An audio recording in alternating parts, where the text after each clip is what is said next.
try this again here, guys. Okay, I'm gonna fucking kill my cat, man. Okay, I just tried to, I'm gonna fucking kill my cat. My name's Gary, I'm an alcoholic, drug addict in recovery. So, I was just filming, and this fucking cat comes in here. Every time I start to film, and he just starts crying. Just being a pain in the ass. His name is Bob. So, I'm a grateful recovering alcoholic and drug addict. So fucking sorry, you guys.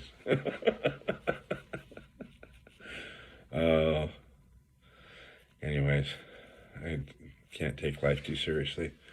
I did that a little bit today. I started taking life too seriously. There's this person that works. It's just, I'm not even gonna share about it, but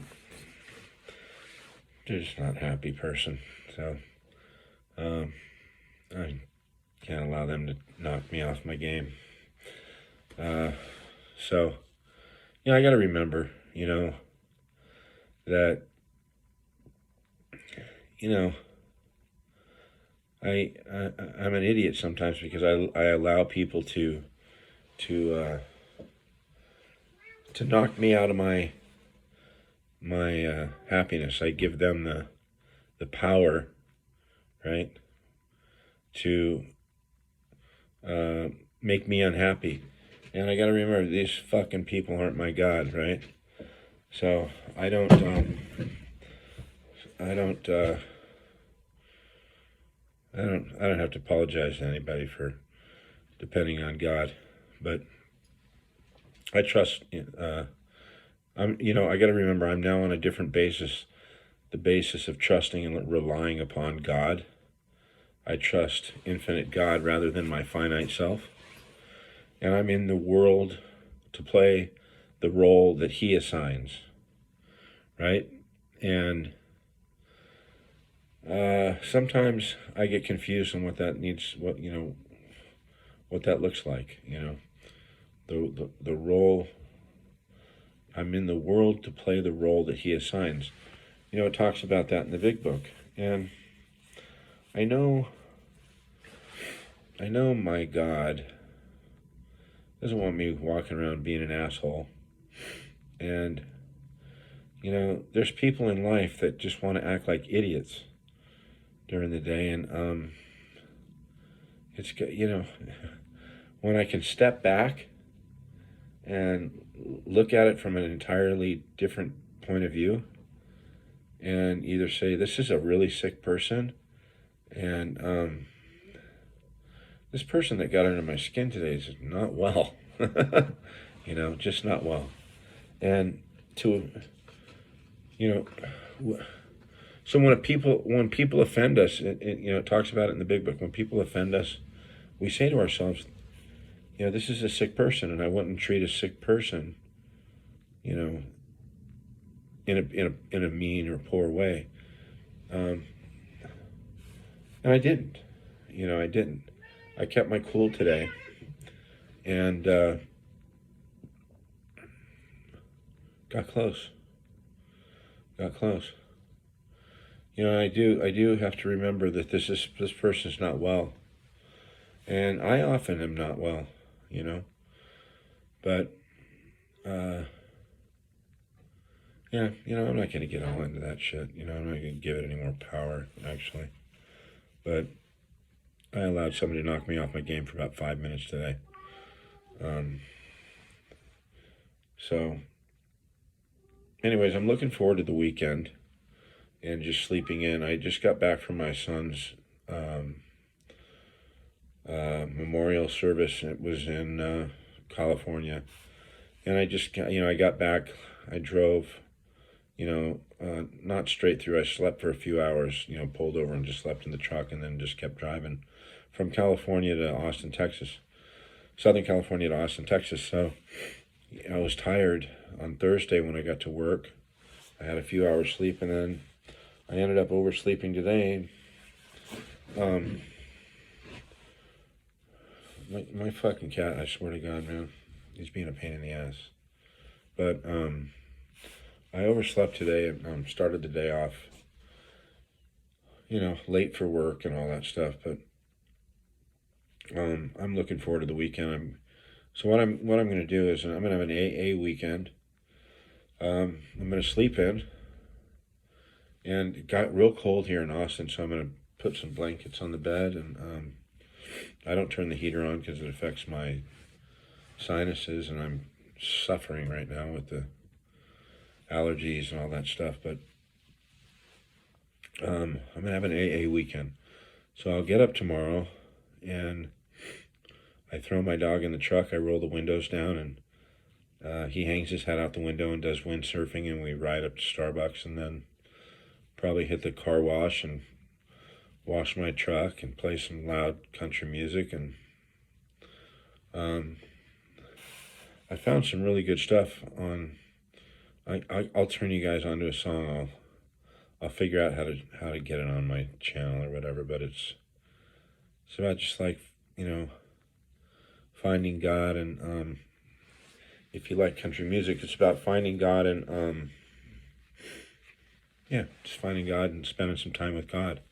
So I'm going to do that. So then I wash my truck, and I'd probably get up around 6 or 7 and, go to Starbucks, and dog hangs out with me, and we go to Lady Bird Lake. Well, I'll wash my truck and then go to Lady Bird Lake. And I sit in the car at Lady Bird Lake, and I watch the people walk back and forth and jog and all that stuff. And I'll often go to a meeting online. So at 9 a.m. here, it's 7 a.m. in California. So that 7 a.m. meeting, Laguna Beach Canyon Club has a virtual meeting that I'll do. And I know a few people in that thing. And it's old friends, and some I'm getting to know some new people. And I'm going to call people back, and I owe a few people phone calls. Like, there's a guy I was helping out in AA. I gotta call him back, and I remember his texts coming through, and I'm remembering things. I look back, like the first couple of weeks that this thing happened with my son. I have mental blank spots, like there's a lot of shit I don't remember, and it's odd, man. It's it's odd. It's like I was in a blackout, but I was probably just in shock, that kind of trauma to the spirit can really do something to a person. And I'm realizing, all I knew I was in bad shape when it happened, but I watched myself like on video and stuff like that from when that happened, and I don't like. There's some of those videos. It's like I just remember snippets, or I'll be watching a video going, "How was I even functioning?" And that's a great testimony to Alcoholics Anonymous and to just me finding my God.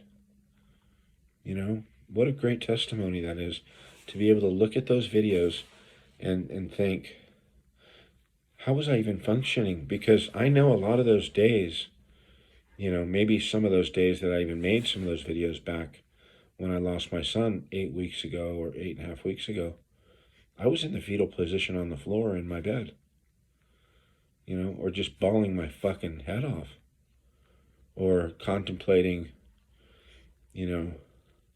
jumping off a cliff.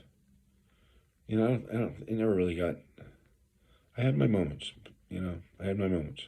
but I've got 2 other kids and a grandson. So, it wasn't like a real reality thought, but it was like, I don't want to live with this pain. I can't live with this. How do I live with this amount of suffering in my heart? And this amount of, it feels like actually it's like someone's fucking tugging on your heartstrings. So and grief is weird, man. It's like I was functioning today and then, and at a pretty decent level. I found a really big mistake at work. Some glass we had ordered. I mean, it was the cost of the glass was 30,000, and then, you know, just the labor and building frames. They were building frames wrong, and we found actually two mistakes. Just checking orders and checking fabrication and stuff like that. It was probably a $60,000 mistake by the time it would have been done and said. And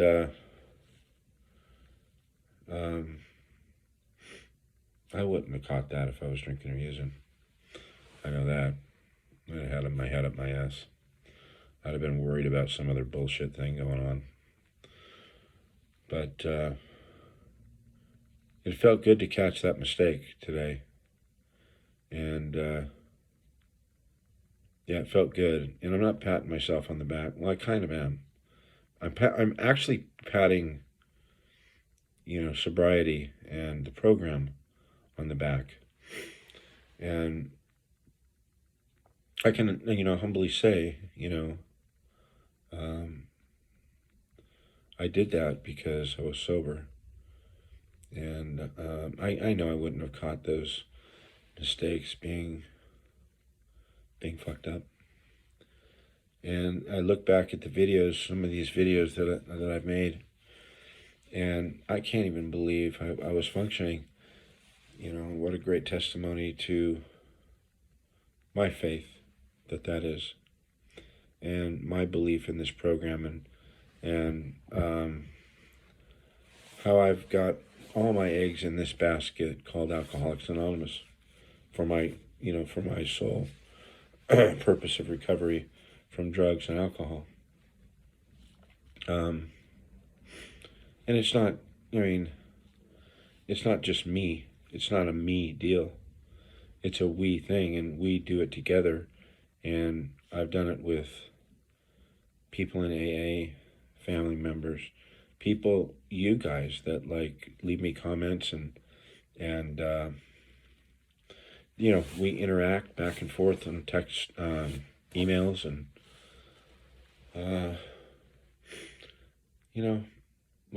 life's good and life is hard. So I don't know what I just wanted to check in and make a video and tell you my sobriety's still on track. I'm going to be picking up a 6-month chip. Today is the 11th, and it's 9:30 p.m. on Friday evening. And so tomorrow's the 12th, Sunday's the 13th. So Tuesday, on the 15th, I will have 6 months. And I'm pretty sure I'm going to make it to Tuesday. I'm pretty sure I'm going to get there. So, day at a time. I'm going to do it a day at a time. I feel pretty safe. What else has happened? Relationships. Relationships of all different kinds. I just got out of the truck with my son, my youngest son, and he's a smart kid. But he doesn't have my experience. And we were just having, I'm not going to get into what we were talking about. We were talking about relationships. And I was talking about even my relation, I was saying, all our relationships were different. We all looked, like Brandon knew everybody. My middle son, Brandon, who passed away, he knew everybody, probably better than we knew ourselves. He was pretty sharp that way. And he knew, Brandon was this great advice giver. That was one thing that we all talked about at his service was he was this great, he always knew the best advice for everybody. Wish he would have followed it himself, but we're all like that, in some way or another, and I know that the older, not even the older, but the older I get, put it this way, the more that I get to know me, the more I get to know others. Because when I spot fear in someone that maybe doesn't even know they're in fear, they could be acting out in forms of aggression or anger or whatever, I'm not fucking afraid. But when you break it all down, it's fear. Or if I could see somebody, if I could see someone else's beauty or their depth and their spirit, the depth of their spirit, or I have to realize the reason I can recognize those things is because I have them in myself, or I wouldn't be able to recognize them. So I have to recognize that wow, this person radiates kindness, right? I have my days. I can do that too. And I can also look at somebody and go, boy, he's an arrogant fucking asshole. Well, you gotta have it in order to recognize it, right? So, becoming back aware of these things, after being on my little drunken binge for, 10 years. Well, it wasn't 10 in a row. It was like 5 years. In 10 years, I had a year of sobriety in that 10 years. But all these great things are coming back to me, and self-awareness, and, I love telling on myself, And I try to stay out of judgment, like I was judging this person at work today who's just fucking being themselves.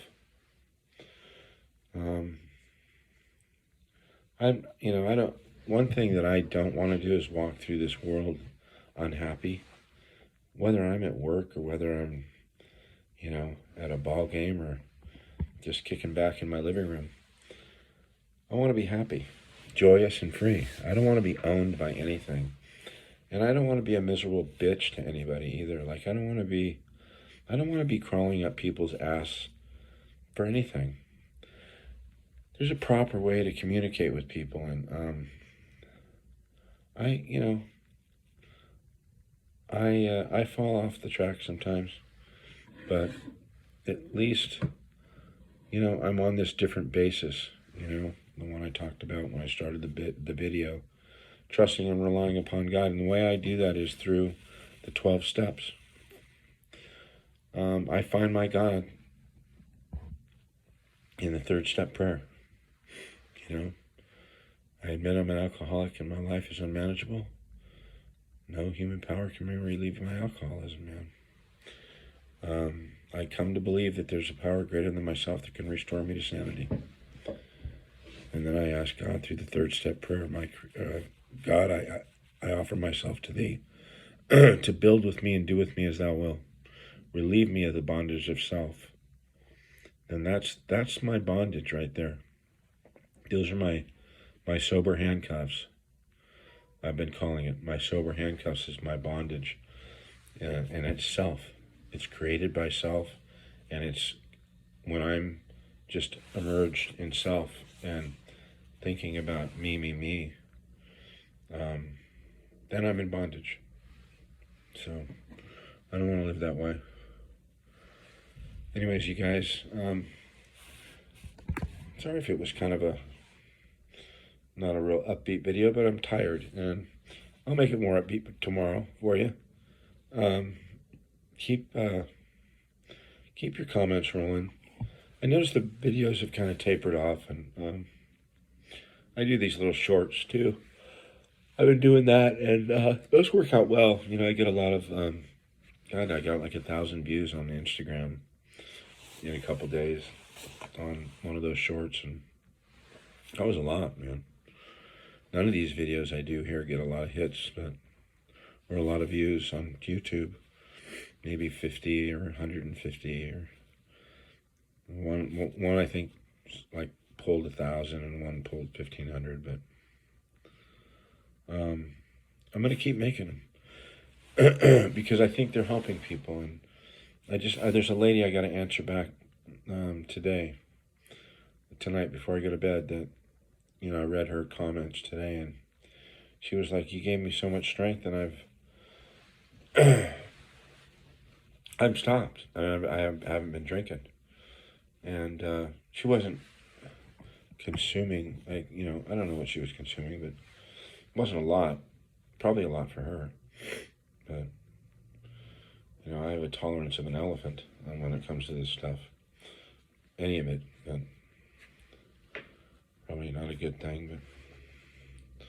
But anyways, you guys, if you're having a problem with alcohol or drugs, remember the 5-day God challenge. Get on your knees. This is just what I'm not telling you what to do. It's what I did. I got on my knees and I prayed. So it went something like this: God, you know, please help keep me sober. And I do this today when I remember. God, please help keep me sober today, and help me be a better man than I was yesterday. Help me be useful. And when I do that, I seem to have a better day. When I go to bed sober at night, and I've seemed to have been doing that, 5 months and 3 weeks now, I say thank you. I give the credit to God. Thank you, God, and I humbly do that. I really don't think that, I didn't remove this compulsion to drink from me. They say the steps do. God's in the steps. God removed it from me. But this compulsion left me long before I worked the steps, the 12 steps. I didn't start working steps, and some people don't work them their first year, but I worked mine I worked the 12 steps, I don't know, I was probably 60 days sober. Started working steps again, to calm this thing down. If I had a gun in here right now, I'd shoot my cat and mount him on the wall. I'm just kidding, but come here, Bob. Come here. Anyways, you guys, thank you for your support, and I'll do a better video for you tomorrow, okay? But write me. I want to hear from you guys. I like hearing from you guys. There's a list of these. It's been mostly women. I don't care either way, man. I love hearing from you, ladies, men. It's mostly women I've been getting chatting with, but and that's great. I mean, I have no preference. I don't even know where I'm going off, but I just love hearing from you guys and love hearing your stories. I've got people, from France, the UK, LA,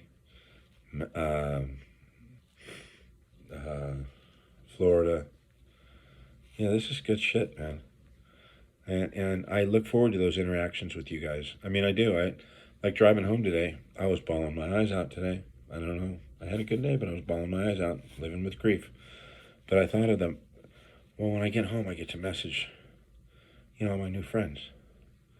And I wonder if anybody left me a message. So I'm in traffic checking on my phone. And, yeah. I got some people I got to get to answer, and it makes me feel good. So thank you, guys. I'll talk to you tomorrow.